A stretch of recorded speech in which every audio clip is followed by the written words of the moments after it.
আপনার সহজে পশমগুলো ফেলে দিতে পারবেন।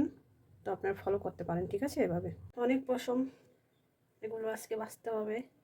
এগুলো যতটুক এভাবে করা যায় করে তারপরে হলুদ দিয়ে একটু পুড়ে নিব।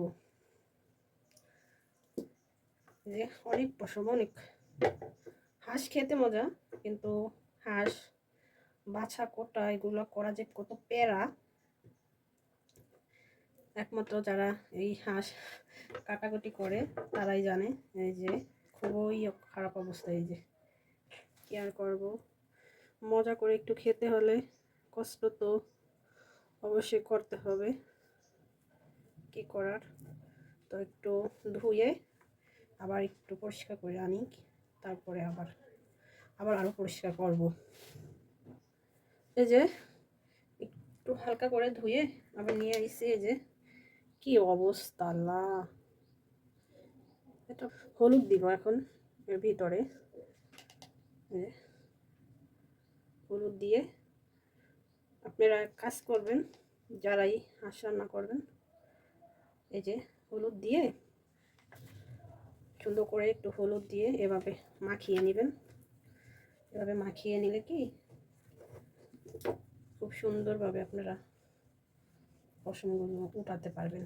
এভাবে হলুদ ছেঁকা দিবেন, যখন ছেঁকা দিবেন ছেঁকা দেওয়ার আগে এভাবে হলুদ মাখিয়ে নেবেন।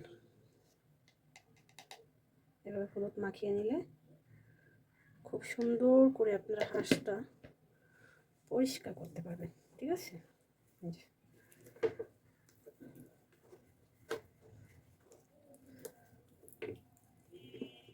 পুড়িয়ে তারপরে সুন্দর করে ডলা দেবেন, দেখবেন খুব সহজে আপনার হাঁসটা পরিষ্কার করতে পারবেন। বিশেষ করে সবাই হাঁসের পছন্দ করে। আমার মনে হয় না বাংলাদেশে ভিতরে এমন কোনো মানুষ নাই যে যারা হাঁস পছন্দ না করেন। অনেকে একটু কষ্টের জন্য খেতে চায় না, দোকান থেকে কিনে এনে খায়। দোকানের স্বাদ আর বাসায় নিজেদের হাতে তৈরি করার স্বাদ অনেকটা আলাদা। কিন্তু হাঁস পরিষ্কার করতে একটু কষ্ট যদি না হয় কোনো জিনিস,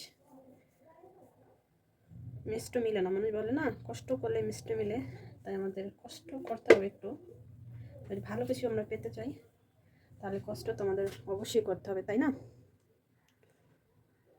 তো আমার হলুদ মাখানো শেষ। এই যে আমি দোনো পিঠে হলুদ মাখে নিছি। মাখানোর পরে এখন আমি একটু গ্যাসের চুলায় আমি সেকা দিয়ে নেব।